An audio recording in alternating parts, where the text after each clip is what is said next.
Hi everyone, అందరికీ నమస్కారం. Present వేదాద్రికి వెళ్తున్నాను. ఎర్రవరం నుండి వేదాద్రికి బస్సులో వెళ్తున్నాను. వేదాలను రక్షించిన స్వామి కాబట్టి ఆ వేదాలే కొండగా మారి స్వామివారిని అడిగాయంట. స్వామి, మీరు మా మీద ప్రత్యక్షం అవ్వండి, ఎప్పుడూ మా మీదే ఉండండి, మా దగ్గరే ఉండండి అనేసి. సో ఆ విధంగా ఈ కొండలు వేదాలు కొండలుగా మారాయని ప్రతీతండి.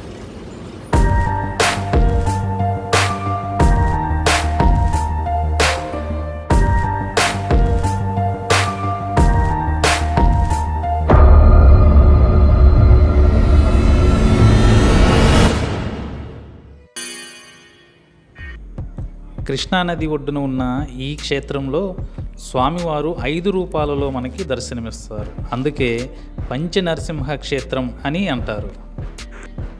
ఈ దేవాలయంలో చాలామంది భక్తులు శారీరక మానసిక రుగ్మతలు ఉన్నవారు ఇక్కడ ఒకరోజు కానీ 3 రోజులు కానీ నిద్ర చేసి చాలా మంచి ఫలితాలను పొందుతూ ఉన్నారు. దానికి ఉదాహరణగా ఒక భక్తుడు చెప్పినటువంటి ఆ స్టోరీ, ఆయనకు జరిగినటువంటి స్వీయ అనుభవాన్ని మీతో పంచుకుంటాను. ఈ వేదాద్రి దేవస్థానం శ్రీ యోగానంద లక్ష్మీ నరసింహస్వామి మంచి పవర్ఫుల్ దేవుడు. పైన స్వయంభూ జ్వాలా నరసింహస్వామి ఉంటాడు పైన గట్టి మీద. అక్కడ కూడా ఏదైనా ఆరోగ్యం బాగోనాలుగా నిద్రలు చేస్తారు పైన జ్వాల నిద్ర చేస్తే చెప్తాడు స్వామి, చెప్తాడు మీరు ఇన్ని రోజులు నిద్రలు చేస్తే నా దగ్గర మీకు తగ్గిద్దని చెప్పి స్వామి చెప్తాడు. ఏదో భూత వైద్యులు చెప్పినట్టే ఉండదు. భూత వైద్యులు నమ్మటానికి కూడా అవసరం లేదు కూడా. ఈ స్వామివారి దగ్గరికి వచ్చి నిద్ర చేస్తే తనకు తనే తెలుసుకోగలుగుతుంది. ఈ స్వామి అంత ప్రత్యేకత ఉంది. ఈ స్వామివారి దగ్గర ఉంచుకున్నాం 6 లక్ష యోధుల్ని 7 లక్షల యోధుల్ని లక్షలు పోగొట్టుకున్న వాళ్ళు కూడా ఇక్కడికి వచ్చి నిద్రలు చేసి తగ్గించుకున్న వాళ్ళు కొన్ని లక్షల మంది ఉన్నారు ఈ దేవస్థానంలో. 108 రోజులు నిద్ర చేస్తానని చెప్పి మొక్కున్నా, నేనే మొక్కున్నా, నాకేం చెప్పలే. 108 రోజులు నిద్రలు చేస్తే మొక్కున్నా నేనే. ఇక రోజు ఒక నైట్ కదా, రోజుకు ఒక రేత్రి పడుకుంటా, ప్రతిరోజు నైట్ పడుకుండగా రోజు ఒక నైట్ నాకు నా ఆరోగ్య పరిస్థితి గురించి చెప్పుకోవడం తగ్గించడం. నా ప్రాబ్లం అంటే కదండి ఏముంది, నాకు ఉన్న ప్రాబ్లమ్స్ తగ్గుతుంది. అది ఎలా తగ్గుతుంది అనేది కూడా నాకే అర్థమవుతుంది. ఈ విధంగా భక్తులు చెప్పిన విధంగా ఎంతోమంది వాళ్ళ యొక్క శారీరక మానసిక రుగ్మతలు పోగొట్టుకోవటానికి ఇక్కడికి వచ్చి నిద్ర చేసి చాలా మంచి ఫలితాలను పొందుతున్నారు. ఇక స్థల పురాణానికి వస్తే, సోమకాసురుడు అనే రాక్షసుడు వేదాలను దొంగిలించి సముద్ర గర్భంలో దాచాడు. వరాహ అవతారంలో శ్రీ మహావిష్ణువు ఆ వేదాలను కాపాడి తిరిగి బ్రహ్మకిస్తాడు.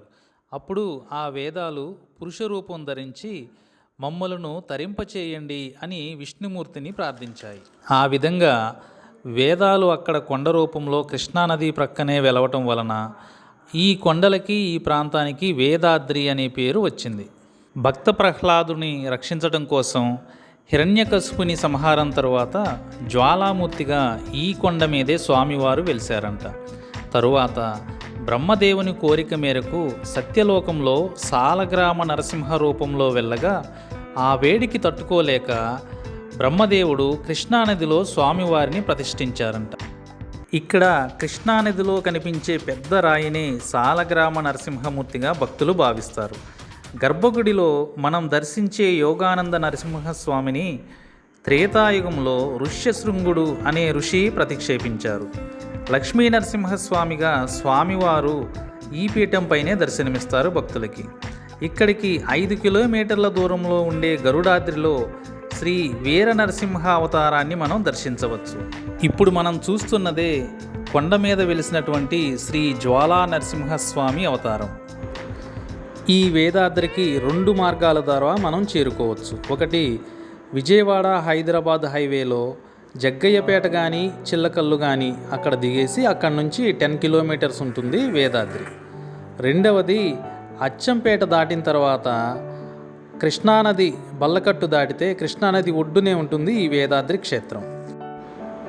టెంపుల్ టైమింగ్స్ మార్నింగ్ 6:30 నుంచి 1 o'clock వరకు, మళ్ళీ తిరిగి మధ్యాహ్నం 3 గంటల నుంచి 5:30 వరకు, మధ్యలో 1 గంట బ్రేక్ ఉంటుందండి. 6:30 నుంచి 8:30 వరకు ఉంటుంది.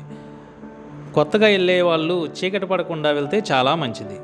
ఎందుకంటే ఇదంతా కొండ ప్రాంతం లాగా ఉంటుంది, జనావాసం పెద్దగా ఉండదు.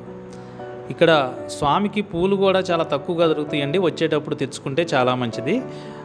గుడి లోపల నుండే కృష్ణానదిలోకి మెట్లు ఉంటాయి అన్నమాట. స్నానం చేసే వాళ్ళకి ఎలాంటి ఇబ్బంది ఉండదు. కోతులు బెడద కొంచెం ఎక్కువగా ఉంటుంది. లూజ్ బ్యాగ్స్ అవి తెచ్చుకోకుండా ఉంటేనే మంచిది. బైక్ మీద వచ్చే వాళ్ళు కృష్ణానదిని గింజుపల్లి వద్ద బల్లకట్టు ఉంటుంది, ఆ బల్లకట్టు దాటితే సరిపోతుంది. సో వీడియో కనుక మీకు నచ్చినట్లయితే వీడియోని లైక్ చేయండి, ఛానల్ని సబ్స్క్రైబ్ చేయండి. ధన్యవాదాలు.